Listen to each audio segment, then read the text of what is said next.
Leah could have sworn everything was finally falling into place. Her mornings began with green smoothies and gratitude journals. Her days were filled with project deadlines, emails marked urgent, and calendar blocks that carved out a perfectly controlled life. In 6 months, she'd be married to Daniel, the man who always said the right thing, wore polished shoes, and supported her ambition like it was his own. They had just finalized the blueprint for their future: a condo in the city, weekend hiking trips, 2 kids by 35, and a golden retriever named Marley. She liked plans. Plans kept her safe. Plans made sense. But life, it turns out, doesn't follow spreadsheets. It started with a closed-door meeting. Her boss, usually sharp and efficient, looked visibly uncomfortable. He shifted in his chair, avoided eye contact, and used words like restructure and unforeseen changes. When Leah finally realized what was happening, her ears rang. Laid off. Effective immediately. No severance. Her stunned silence filled the room. She barely had time to process it before everything else began to crumble. That evening,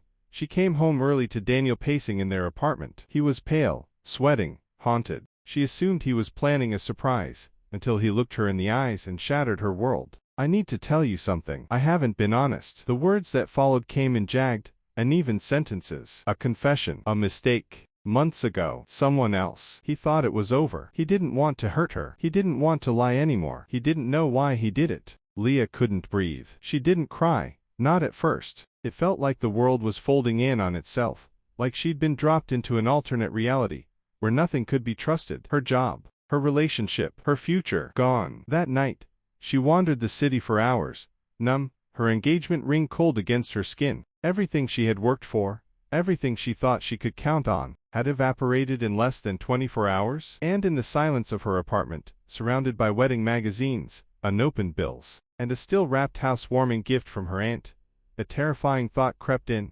What if she'd never really been in control at all? Days passed like fog. Leah moved through them half awake, dodging well-meaning texts, letting dishes pile up, letting silence settle into every corner of her life. The apartment that once felt like a stepping stone to her dream now felt like a holding cell. Nothing made sense anymore. On impulse, and maybe because she needed a place that smelled like something familiar, Leah drove to her late grandmother's house on the outskirts of town. The old Victorian had sat untouched since the funeral. No one had found the heart, or the time, to go through her things. As she walked through the creaky front door, the scent of lavender and old wood hit her like a memory. Her grandmother, Eleanor, had always been a woman of deep faith, mysterious, wise, quiet in a way that made people lean in when she finally spoke. Leah had always admired her, though, secretly, she thought some of her beliefs were too mystical, too unrealistic for the real world. Maybe that's why she was so surprised when, in the back of her grandmother's closet, beneath a folded quilt and an empty perfume box, Elle's hand landed on something unexpected,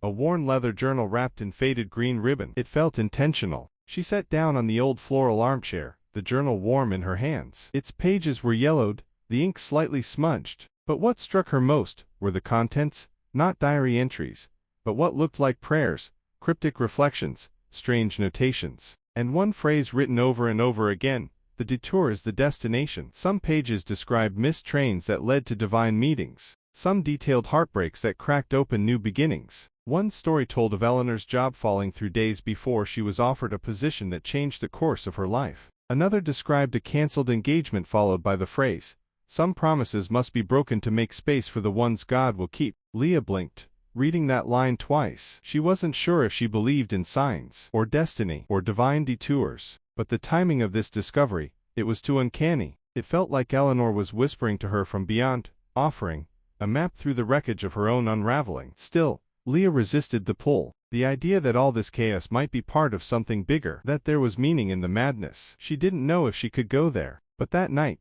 she tucked the journal into her coat, and drove home with a strange, flickering feeling in her chest. It wasn't hope, not yet. But it was something close. The journal sat on her nightstand like it had a pulse. Every night Leah told herself she'd get some sleep. Every night, she'd crack it open instead, just for a page or two, and find herself hours deep, unraveling her grandmother's past like it held answers she didn't know she was asking. And then the coincidences started to pile up. One entry, dated March the 4th, 1978, described Eleanor's sudden layoff from the insurance company she'd worked at for 6 years. Leah froze. She had just been let go from her job on March the 4th too. That same date, 47 years apart. Her fingers trembled as she reread the page. Another journal entry described Eleanor's engagement ending weeks after a betrayal came to light. She wrote about the shame, the disbelief, the aching silence of a future collapsing. It was too specific to ignore. Names began repeating. A woman named Helen, who had once offered Eleanor a couch to sleep on,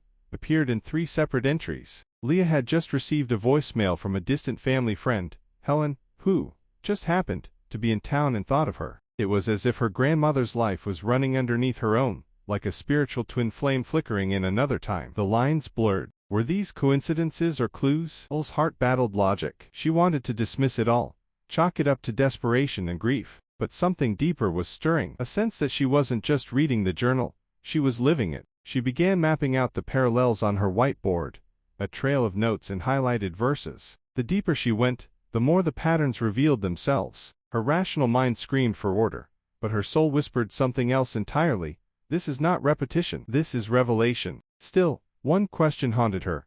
How could Eleanor have known? And more terrifying still, who was making sure Leah followed the same path? It arrived without a sound. No knock, no buzz. Just a pale cream envelope slipped beneath her apartment door, as if placed there by invisible hands. Leah noticed it only after tripping over it, with her bare foot on the way to the kitchen. No return address, no markings, except for her name. Elle's stomach twisted. It wasn't the handwriting that disturbed her. It was the fact that someone knew exactly where she lived, exactly when she'd be home, and exactly what name to write. She tore it open, bracing for bad news. But inside was a single slip of thick paper, unlined, with only one sentence written in deep indigo ink. Faith informed is not blind. That was it. No explanation, no signature. Her pulse quickened. It wasn't just cryptic, it was familiar. The language, the tone. It mirrored the voice she'd begun to recognize in her grandmother's journal. But how could anyone else know about that? Then she noticed something else tucked behind the note. A photograph. Black and white. A little faded at the corners. Her grandmother, Eleanor, smiling on a park bench, maybe in her late 20s. But what stole his breath was the man seated beside her. Tall, clean-shaven, dressed in a long coat. Face turned just enough that it remained completely obscured. By coincidence or intention, she couldn't tell. Her fingers flipped the photo over. Written in the same inky handwriting, The Watcher. The name hit her like a cold wind. Leah felt a strange dissonance wash over her, like standing in 2 timelines at once. Her grandmother had written about being watched, guided, visited by someone in moments of despair. Someone who never stayed long, but always arrived when everything fell apart. She had thought it was poetic, maybe metaphorical, but now there was photographic evidence, and someone clearly wanted her to see it. Was this a warning? A sign? A setup? Her instincts screamed to throw it all away and run, to go back to logic, to reality, to her old definitions of what made the world safe and understandable. But another part of her, the part that felt cracked open, and strangely alert since reading the journal, leaned in. For the first time in her life, Leah felt as if something larger was watching, not with malice, but with intention. And though she didn't know why, she whispered the sentence aloud, almost like a prayer. Faith informed is not blind. By now, Leah had stopped believing in coincidences. The photo, the note, the journal's eerie accuracy. It was no longer about grief or heartbreak. It felt like she had been drawn into a mystery woven decades before she was born. And it wasn't finished yet. So she followed the next clue. One of her grandmother's journal entries mentioned a church tucked in a small town, an hour away, a place where divine detours often rerouted lives. The phrase stuck with her, the way a lyric echoes, when you don't yet know its meaning. Leah didn't know what she was searching for. Confirmation, maybe, or closure, or someone to tell her this was all just a dream. The chapel stood at the end of a gravel road, weathered by time, paint peeling like old secrets. Inside, stained glass filtered sunlight into strange colors. The air was thick with incense and something else, anticipation. She sat in the back pew, silent, letting her fingers trace the carvings in the wood. A woman slid into the row beside her. Middle-aged, soft smile, eyes that seemed to look straight through her. "You're right on time," the woman said softly. Leah turned, startled. "I'm sorry, do we know each other?" The woman smiled as if she'd asked something amusing. "No, but you'll remember me later." Before Leah could respond, the woman pressed something into her hand, a small piece of paper, folded twice, and quietly walked away. Elle's hands trembled as she opened it. Inside was another sentence written in the same haunting ink as the letter she'd received at home. "The plan doesn't start when you understand. It starts when you obey." Her breath caught in her throat. Later that afternoon, she visited the coffee shop mentioned in another journal entry, a place Eleanor described as where Grace met her in human form. Leah ordered tea and sat near the window. Before she could sip it, the barrister brought over a second drink she hadn't ordered. "Someone said to give you this," he said, nodding toward a corner booth. It was empty. Taped to the bottom of the cup was another note. "Stop asking for a sign. You are already in it." Leah stared at the message, the cup trembling in her grip. Every part of her rational mind screamed that this was too much, too orchestrated, too impossible. But another part of her, the part unraveling just enough to see more clearly, felt something ancient stirring. Her life wasn't just echoing her grandmother's. It was being guided by unseen hands and silent whispers. But for what purpose? She didn't know yet. Only that someone, or something, was waiting for her to catch up. Leah had long suspected her grandmother's story was more than mere faith or coincidence. Now, with the journal's hidden secrets unfolding, that suspicion hardened into a strange certainty. The leather-bound book had one last surprise. Nestled within its final pages, tucked behind a loose sheet, Leah found a folded confession, written in Eleanor's trembling hand, the ink uneven and urgent. It spoke of a man she called the Watcher. Not a friend, not a lover, but something else entirely. He appeared at the edges of her most desperate moments, silent, patient, always watching. When Eleanor was on the brink of surrender, the Watcher would arrive like a shadow, offering neither advice nor comfort, but simply presence. His gaze seemed to pierce through her soul, challenging her to find strength where she thought none remained. One entry chilled Leah to her core. "He is no ordinary man. I believe he is sent, though not by any human hand. When all else failed, he was there, not to save me, but to remind me that salvation was my choice. He is the whisper before the storm, the stillness before the dawn." Ul's breath caught. Who was this Watcher? A guardian angel, a divine messenger, or something else, something between the earthly and the eternal? Her mind raced with questions. Why had Eleanor kept this secret? Why had no one ever spoken of him? And if the Watcher had guided her grandmother through the hardest trials, was he now watching Leah? The room seemed to grow colder, the shadows longer. Ul's fingers traced the words again, trying to capture their weight. She felt less alone, but also more exposed, like a thread in a tapestry being slowly pulled. That night, Leah lay awake, the journal open beside her. Outside, the wind whispered against the window,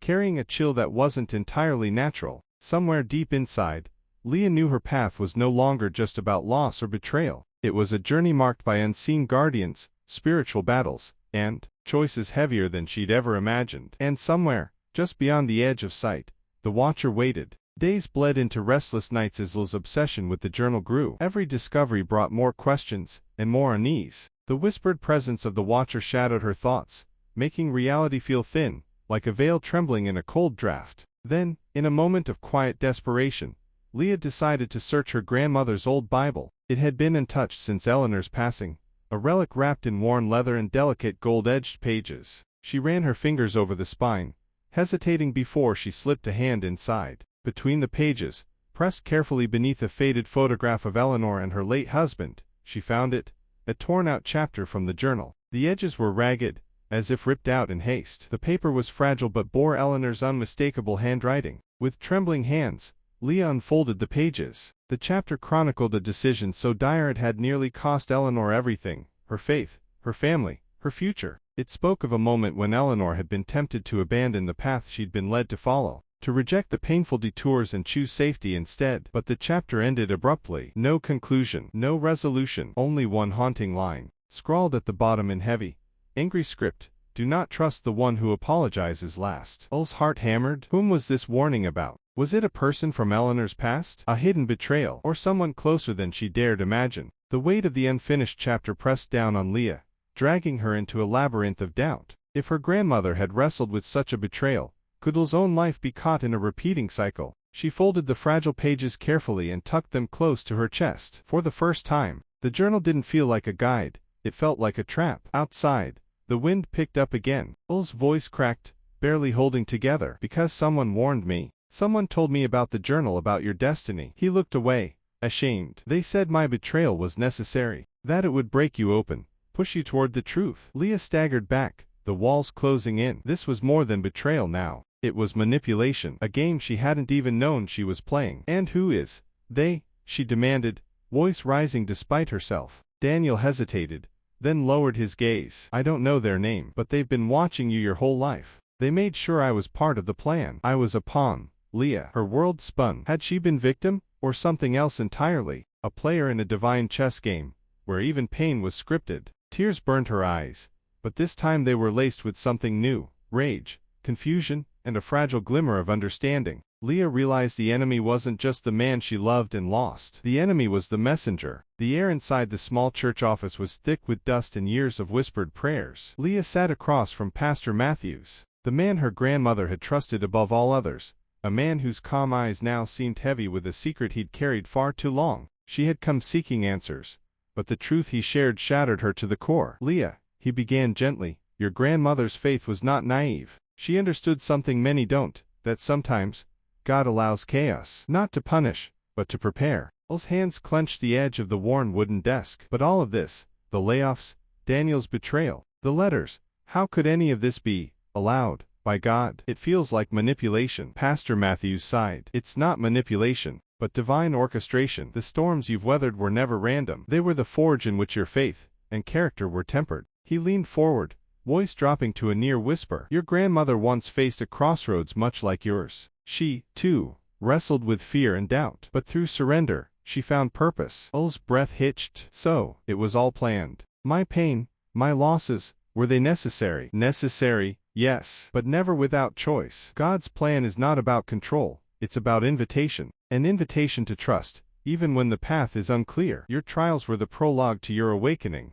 The room seemed to pulse with a strange energy, as if invisible threads connected Leah, her grandmother, and a higher purpose beyond comprehension. Her mind reeled. Everything felt orchestrated: the heartbreak, the cryptic letters, the strangers who knew too much. But the final question lingered, heavier than all the rest: would Leah choose faith or fear? Because the answer would shape not only her future, but the legacy she'd carry forward. The mountain air was crisp, each breath a sharp reminder of how far Leah had come, and how much farther she had yet to go. Her grandmother's words echoed in her mind: "When you stand on the edge, that's where trust begins." At the summit, the world stretched wide: rolling hills, endless skies, and the soft whisper of wind weaving through ancient trees. Leah clutched the worn leather journal, its pages worn and weighted with history. She felt the steady rhythm of her heartbeat beneath her fingertips. Then, tucked inside the journal, she found the final letter. No signature, no flourish, just four simple words, written in the same deep indigo ink